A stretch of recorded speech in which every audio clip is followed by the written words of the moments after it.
Thank you, Madam Deputy Speaker. I spoke at second reading to support the bill, but I did highlight several frictions and concerns that may merit further work, and I think that's where we are today. At the heart of this bill must be the people of Northern Ireland, as well as our veterans and those directly affected, so I hope to offer a wider perspective that may be of use. At second reading, the Chair of the Northern Ireland Select Committee made this quote: "Is the bill perfect? No, of course it is not, and no legislation is. Let us not lose the good, or at least the intent to achieve the good, in pursuit of perfection." And that, Madam Deputy Speaker, is where I think we are today. We know what the bill does. It's been covered a lot over the past few weeks and months. It establishes the Independent Commission for Reconciliation and Information Recovery. It grants immunity from prosecution to those who engage with the Commission, key point, on a case-by-case basis. It ends, in theory, troubles related to criminal investigations and protracted legal proceedings. It commissions a historical record of every troubles-related death. It covers memorialisation. And importantly for me and for many, it does not provide moral equivalence, which is an important improvement from the initial statute. But the lingering concerns of many that I speak to, both at home, here in England, Wales, Scotland, and over the water in Northern Ireland, is that perpetrators may never now be brought to justice, and the truth may never be known, notwithstanding what the bill says that it does on the tin. So where can we go from here? Well, first of all, please. Thank you, Dame Eleanor, and I thank my good friend for allowing me to intervene. One of the things the bill might do, and I hope this is correct, Minister, that if someone goes before this reconciliation body, their name is made public, people know who they are, and people will actually understand who's carried out the deed, whatever the result for that person concerned. I mean, the victims, the families, will understand who's done it, maybe. I hope that will be considered part of the bill as well.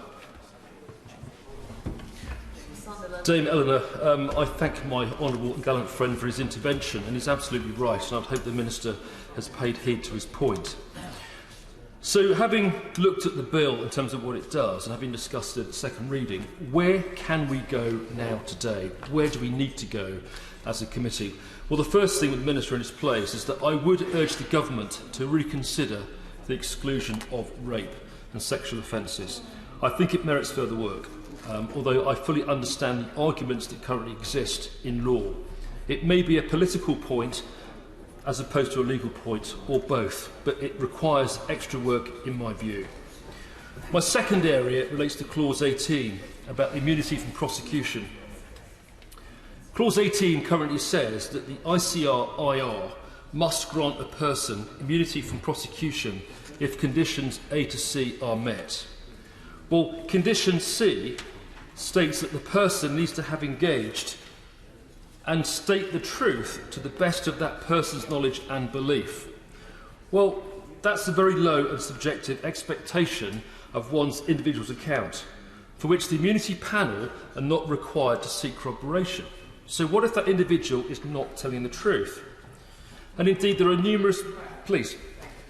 I thank him for taking the intervention and also for the speech he is making. I have concerns as well, but I rise to say, even if that was ironed out, and I stand here to speak for the 21 families of the Birmingham pub bombings, the biggest mass killing on our streets in this country that has faced no justice, and ask, do you think that that would be enough for the lives of Maxine Hambleton, Tommy Marsh, Paul Anthony Davis, that anything that we can come to today would allow them to feel that an amnesty for the killing of their families was enough? I thank the honourable member for her intervention, and she's not wrong, but the point I would want to make to her is the fact that the bill does provide for a truth and reconciliation process whereby the truth could become known. And after 24 years since the Good Friday Agreement, and with prosecutions limited so far to date, it is important that we move on and that we offer hope to those families wanting the truth, but also draw a line in law under the endless prosecution of vexatious complaints. Going back to the potentially stating falsehoods to the Commission, there are numerous reasons why a perpetrator may give a false account to gain immunity.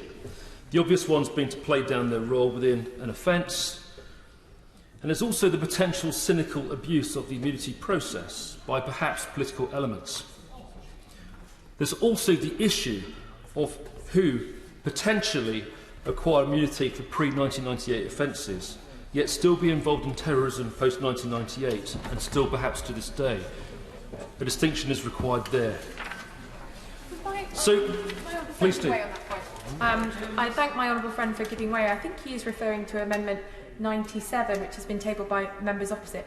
It is extremely well intentioned and it calls for a file to be passed to the Public Prosecution Service if it becomes clear that lies have been told to the Commission. While that is incredibly well intentioned, does he share my concern that that confers a status on the Commission that they have not necessarily asked for and may not even want?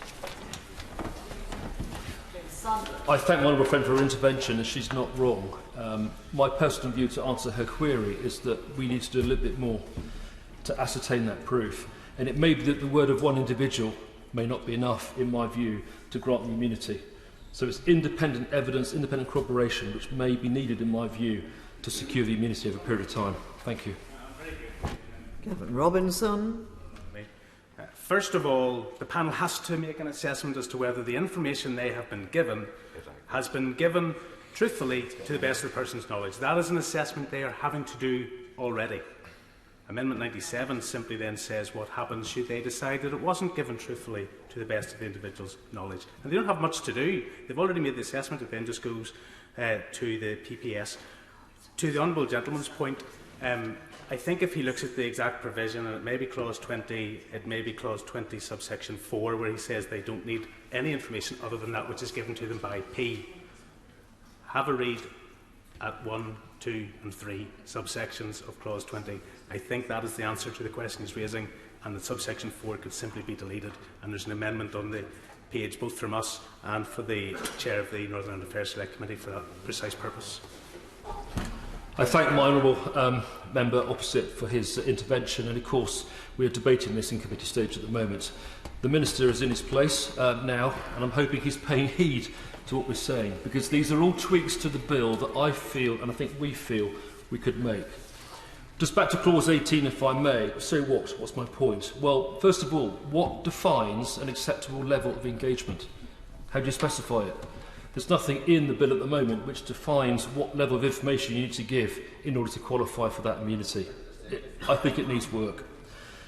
Second point is, any person who is deemed as a subject of interest and perhaps assessed as being a current threat, is there a case for that person not being granted immunity? I believe there is a bit of work to do there, and it may not be possible.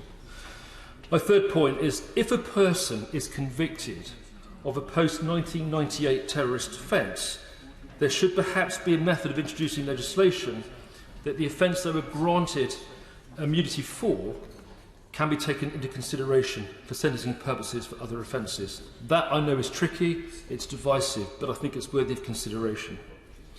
And my last point on Clause 18 is, if the person's account is found not to be true, and we discussed Clause 97 earlier, to the best of their knowledge and belief, in other words, if it's proven that the information given was completely false, it may be that immunity could and should be revoked.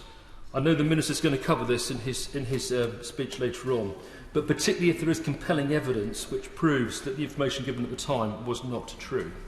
I think that needs a little bit of work as well. So Clause 18, in my view, needs work. It may not be possible, but I've outlined it to the Minister in his place. My next point relates to Clause 20, determining a request for immunity. In order to form a view on the truth of the person's account, the Immunity Request Panel is not currently required to seek information from a person other than P. and I raised it earlier, that person. So therefore, I reiterate my previous point that the threshold for the provision of information by the perpetrator is already very low and subjective. So what change might we wish to make? Well, perhaps there should be a requirement that corroboration should be sought before any immunity can be granted. Clause 18, prisoner release. A quick point on that, if I may. Schedule 11 makes provision about prisoner release under the Northern Ireland Sentences Act of 1998, and I refer to Schedule 11, subpara 5. If a prisoner fixed term is released on licence under this section, the prisoner's sentence expires. But this is the key point.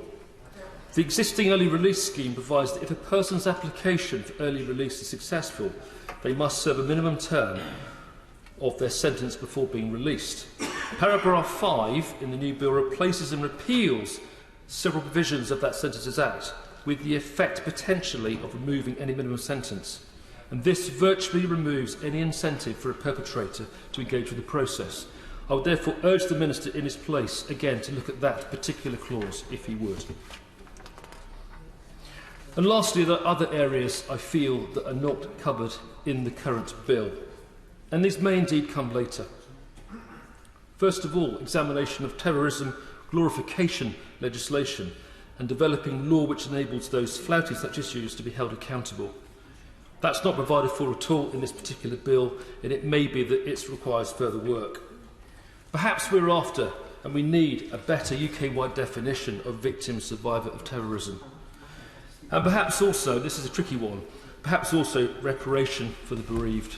I know it's difficult in law and it's difficult politically, but perhaps we can look at this in due course as part of that reconciliation process. Perhaps, Dame Eleanor, we can even conduct a review in due course of how this legislation evolves and how it actually works in practice. Has the legislation worked? Is the truth and reconciliation process working? Are people coming forward?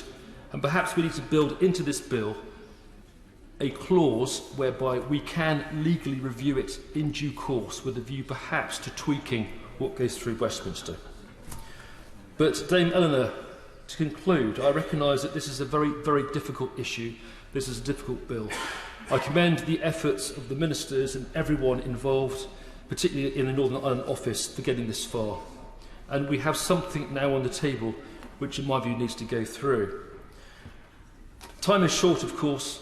I do recognise that this comes back on Monday, but I would urge, therefore, the Minister over the weekend to consider what I've said. Thank you.